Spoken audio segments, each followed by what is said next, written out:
Allahu Akbar. Allahu Akbar. Allahu Akbar. Ils sont les marginalisés d'une société qui les regarde à peine. Et pourtant, ils ont tout célébré comme tout le monde la Tabaski.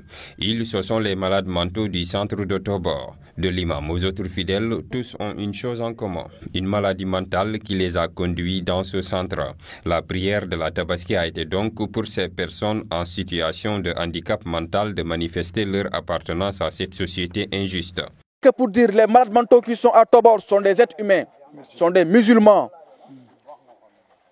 Ils font partie de la société.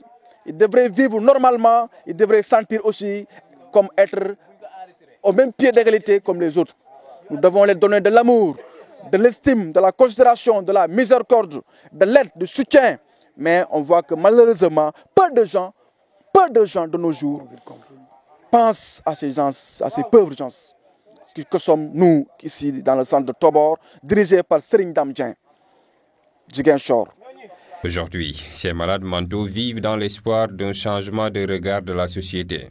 D'ailleurs, leur porte-parole, Bassirou Kébé, a lancé un vibrant appel aux bonnes volontés pour les aider à surmonter les difficultés.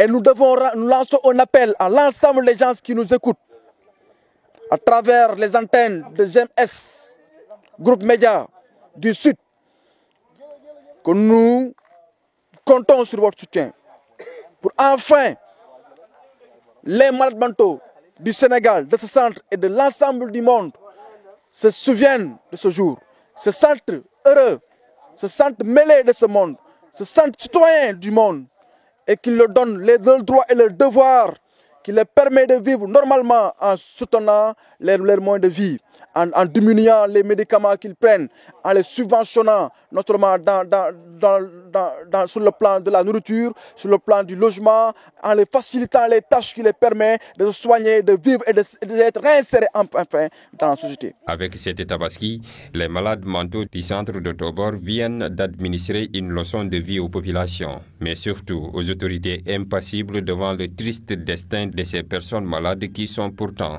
une partie de nous.